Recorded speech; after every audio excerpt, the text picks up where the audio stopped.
Hello friends, welcome to my channel. तो चलिए आज देखते हैं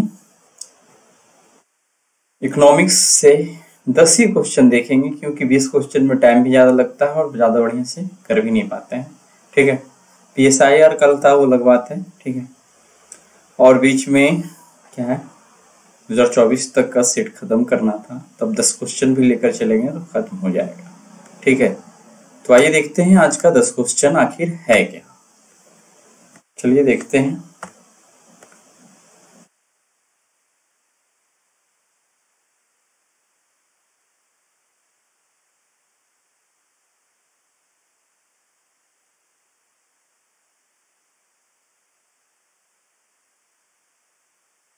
तो आइए देखते हैं आज का 10 क्वेश्चन सेट 11। ठीक है,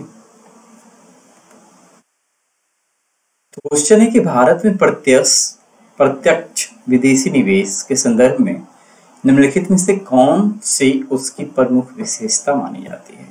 यहाँ 4 ऑप्शन है, देखते हैं ऑप्शन को। कह रहा है मूलतः किसी सूचीबद्ध कंपनी में पूंजीगत साधनों द्वारा किया जाने वाला निवेश है। क्या बोल रहे हैं, यह मूलतः किसी सूचीबद्ध कंपनी में पूंजीगत साधनों द्वारा किया जाने वाला निवेश है। आगे ही मुख्यतः ऋण सृजित न करने वाला पूंजी प्रवाह। यह ऐसा निवेश है जिससे ऋण समाशोधन अपेक्षित होता है। फिर डी है, यह विदेशी संस्थागत निवेशकों द्वारा सरकारी प्रतिभूतियों में किया जाने वाला निवेश। तो ध्यान देना है कि इसका जो आंसर बताया जा रहा है वो क्या है, ऑप्शन बी। यह मुख्यतः ऋण सृजित न करने वाला पूंजी प्रवाह है, यानी कि ऐसा पूंजी का प्रवाह है जो भारत सरकार के लिए ऋण पैदा नहीं करता है, क्योंकि विदेशी निवेशक है वो यहाँ पे क्या करते हैं, निवेश करते हैं। ठीक है, इस कारण से ये कथन क्या है, सही। इसको देखते हैं डिस्क्रिप्शन में। ये मुख्यतः ऋण सृजित न करने वाला पूंजी प्रवाह है। यहाँ अन्य विकल्प के गलत होने के कारण बताए गए हैं। यह मूलतः किसी सूचीबद्ध कंपनी में पूंजीगत साधनों द्वारा किया जाने वाला निवेश है। FDI सूचीबद्ध और गैर सूचीबद्ध दोनों कंपनियों में किया जा सकता है। तो ये पहला यहाँ पे था कि यह मूलतः किसी सूचीबद्ध कंपनी में पूंजीगत साधनों द्वारा किया जाने वाला है। तो ये सूचीबद्ध में भी किया जा सकता है निवेश और बिना सूचीबद्ध में। यह ऐसा निवेश है जिससे ऋण समाशोधन अपेक्षित होता है। FDI इक्विटी निवेश है, ऋण नहीं, इसीलिए इसमें ऋण समाशोधन की आवश्यकता नहीं है। क्या बोल रहा है, FDI इक्विटी निवेश है, ऋण नहीं है, इसीलिए इसमें क्या है, ऋण का समाशोधन करने की आवश्यकता नहीं होती है। फिर कह रही है विदेशी संस्थागत निवेशकों द्वारा सरकारी प्रतिभूतियों में किया जाने वाला निवेश है। ठीक है, सरकारी प्रतिभूतियों में निवेश को विदेशी संस्थागत निवेश के अंतर्गत माना जाता है, FDI के अंतर्गत नहीं। आगे देखते हैं। वर्तमान में भारत के अंतर्राष्ट्रीय व्यापार के संदर्भ में निम्नलिखित में से कौन सा कथन सही है। तो ध्यान देना है, जहां तक शायद इसी के बारे में क्वेश्चन ही था। हाँ, इसके बारे में क्या था, क्वेश्चन गलत या है, सही है, क्या है, इसका डिस्कस करेंगे। लेकिन इस क्वेश्चन को रिजेक्ट कर दिया था UPSC ने।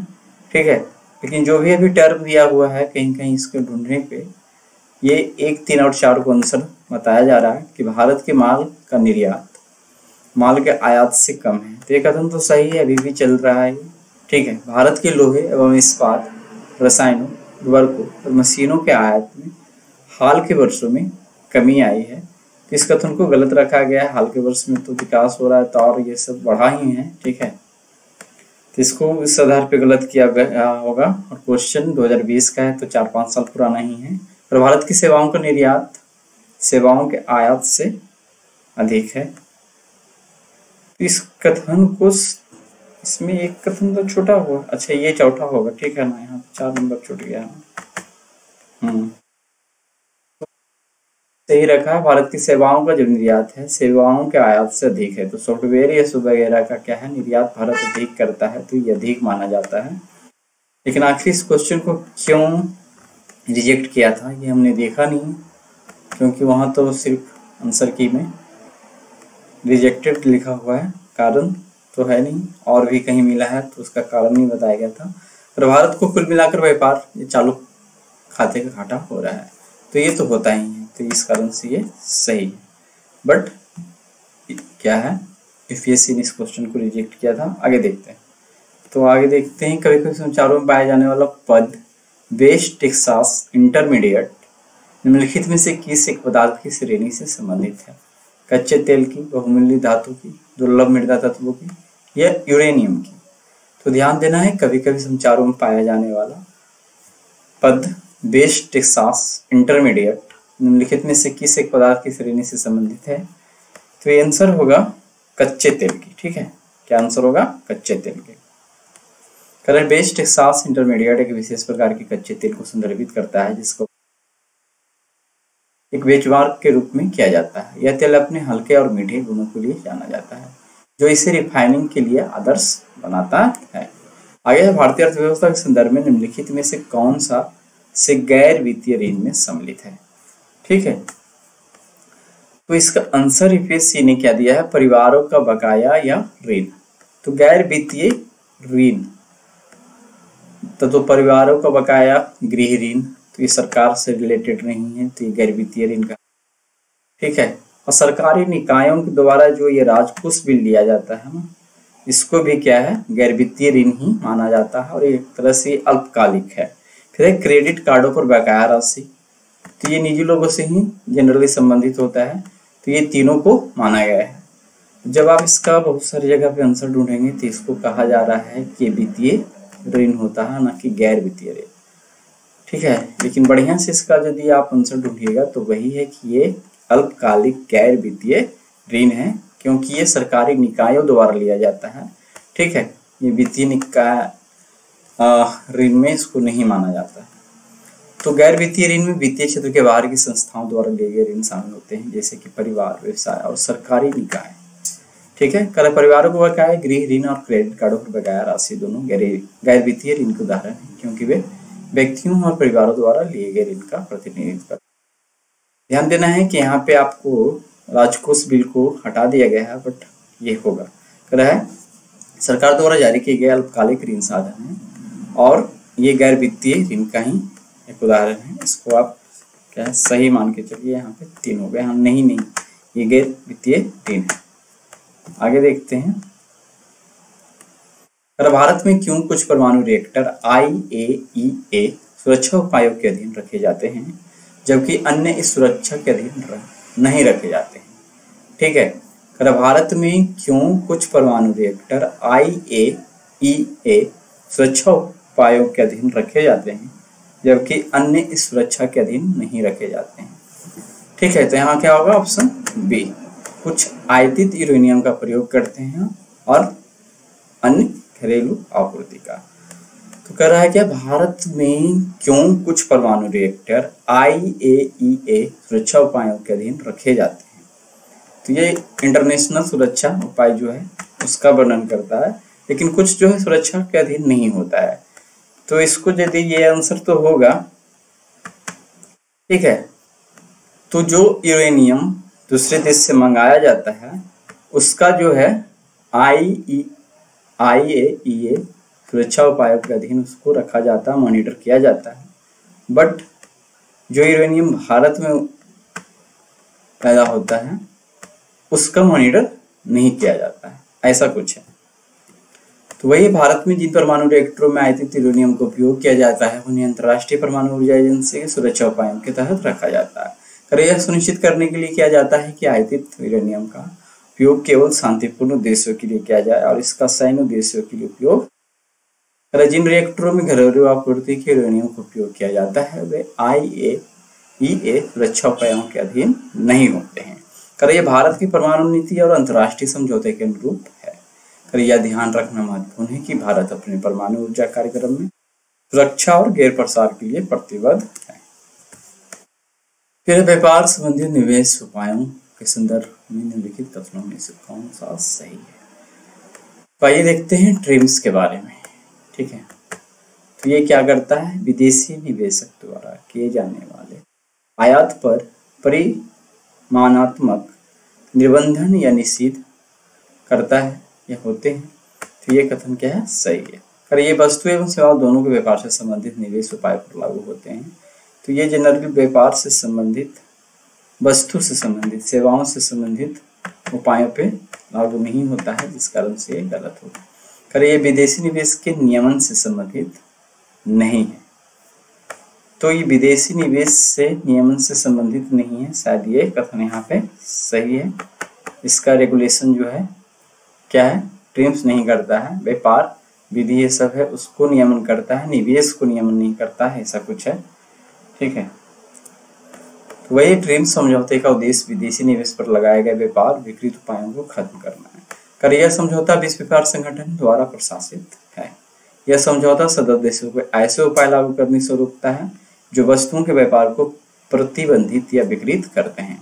कथन एक सही है। ट्रिम्स समझौता विदेशी निवेशकों द्वारा किए गए आयात पर मात्रात्मक प्रतिबंधों को प्रतिबंधित करता है। दूसरा की बात करें तो ट्रिम्स समझौता मुख्य रूप से वस्तुओं के व्यापार से संबंधित निवेश उपायों पर लागू होता है, न कि सेवाओं पर। फिर ट्रिम्स का मुख्य उद्देश्य विदेशी निवेश को विनियमित करना नहीं है, बल्कि यह सुनिश्चित करना है कि निवेश उपाय व्यापार को विकृत न करे। ठीक है, यहाँ पे निवेश उपाय व्यापार को न विकृत करे, ये ध्यान देना होता है, न कि निवेश को रेगुलेट करना होता है। अगर यदि RBI प्रसारवादी मौद्रिक नीति का अनुसरण करने का निर्णय लेता है, तो वह निम्नलिखित में से क्या नहीं करेगा? ठीक है, यदि RBI प्रसारवादी मौद्रिक नीति का अनुसरण करने का निर्णय लेता है, तो वह निम्नलिखित में से क्या नहीं करेगा? वैधानिक तरलता अनुपात को घटाकर उसे अनुकूलित करना। अच्छा, क्या बोल रहा है? यदि RBI प्रसारवादी मौद्रिक नीति का अनुसरण करने का निर्णय लेता है, प्रसारवादी तरलता को बढ़ाने का निर्णय लेता है। ठीक है, तो कौन कौन सा उपाय जो है RBI यहाँ पे करेगा? वैधानिक तरलता अनुपात को घटाकर उसे अनुकूलित करना। तो वैधानिक तरलता अनुपात SLR, ठीक है, इसका अनुपात घटाएंगे तो मार्केट में क्या है? फ्लो बढ़ेगा। तो प्रसारवादी मौद्रिक नीति का अनुसरण तो हो पाएगा, तो ये कथन क्या है? सही है। सीमांत अस्थायी सुविधा दर को बढ़ाना, तो ये भी एक ऋण लेने का साधन होता है, और सीमांत अस्थायी सुविधा दर को यदि बढ़ा दिया जाएगा तो ये फ्लो को क्या करेगा? बढ़ाएगा नहीं, घटा देगा। ठीक है, कह रहा है जिसको MSF भी बोलते हैं। ठीक है, मार्जिनल दर सुविधा का क्या होता है देख लेंगे। ठीक है, स्टेबल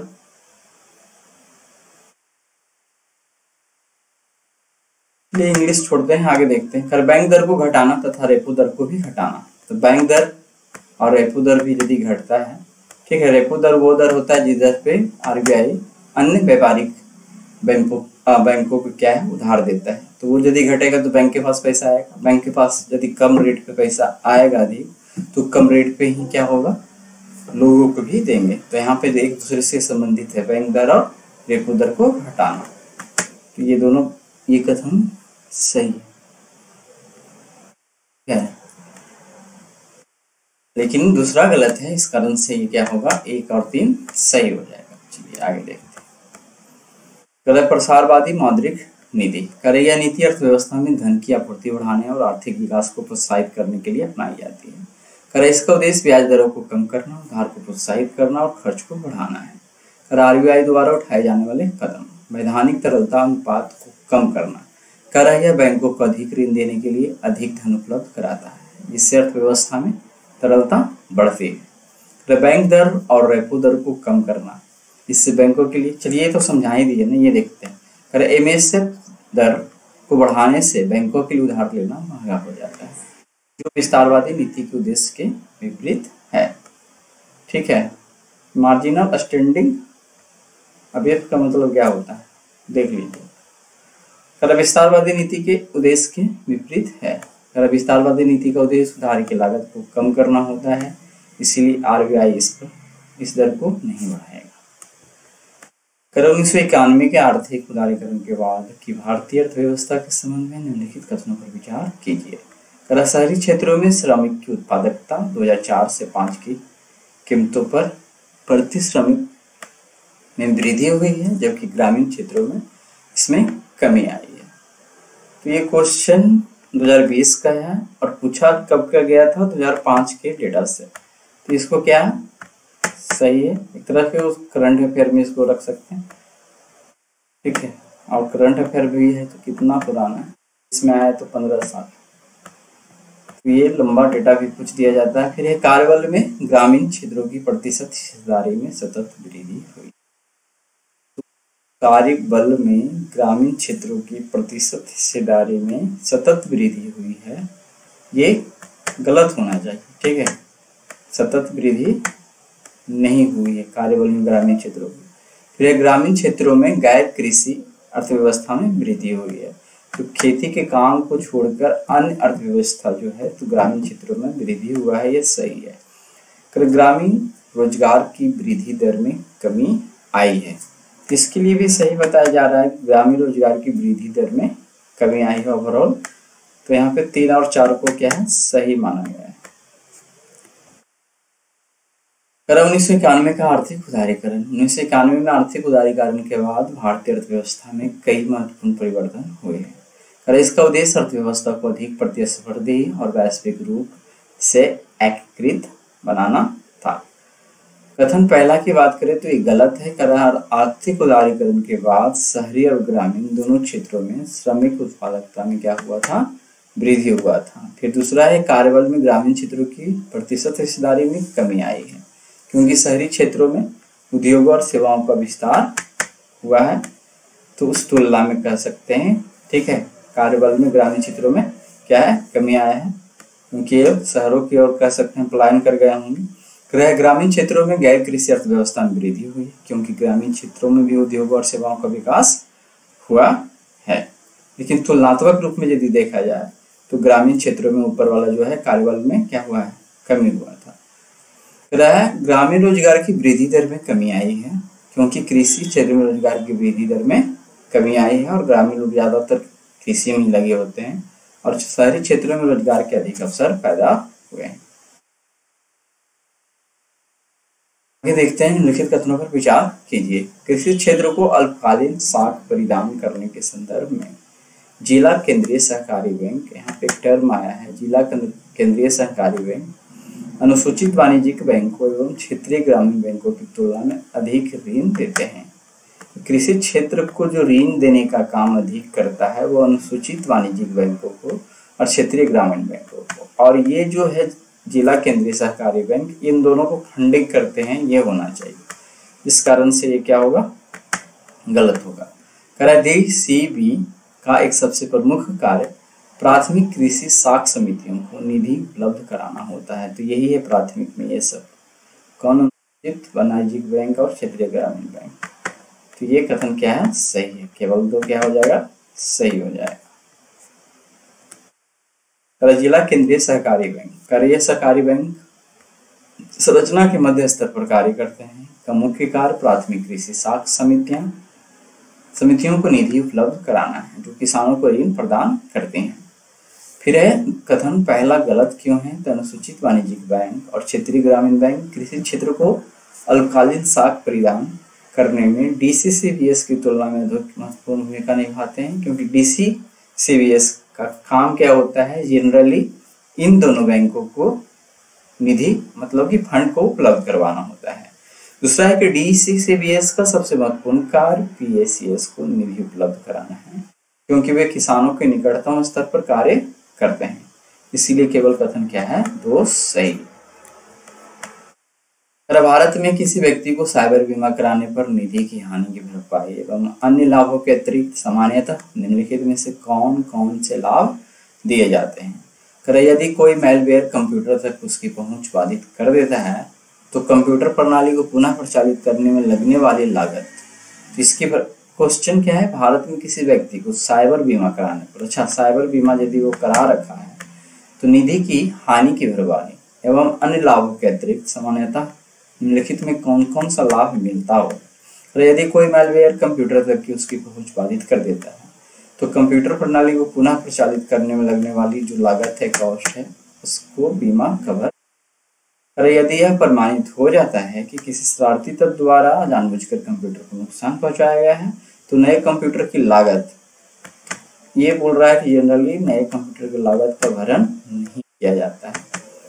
कह रहा है यदि साइबर बलात् ग्रहण होता है तो इस हानि को न्यूनतम करने के लिए विशेषज्ञ परामर्शदाता की सेवाएं लेने पर लगने वाली जो लागत होती है वो भी भरपाई किया जाता है। अगर यदि कोई तीसरा पक्ष मुकदमा दायर करता है तो न्यायालय में बचाव करने में लगने वाली लागत को भी बीमा जो है साइबर बीमा के अधीन कवर किया जा सकता है।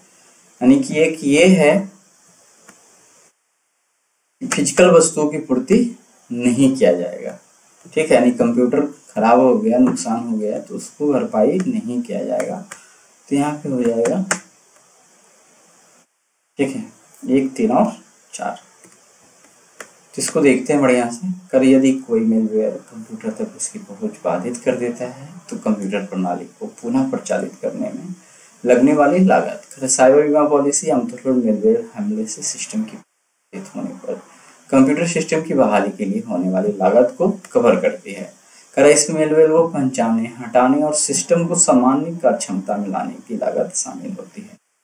यदि साइबर बलात् ग्रहण होता है तो इस हानि को न्यूनतम करने के लिए विशेषज्ञ परामर्शदाता की सेवाएं लेने पर लगने वाली लागत को चुकाया जाएगा। साइबर बीमा अक्सर साइबर जबरन वसूली जैसे कि रैंसमवेयर हमलों से होने वाली क्षति को कम करने के लिए विशेष सलाहकारों को नियुक्त करने से संबंधित खर्चों को भी कवर करता है।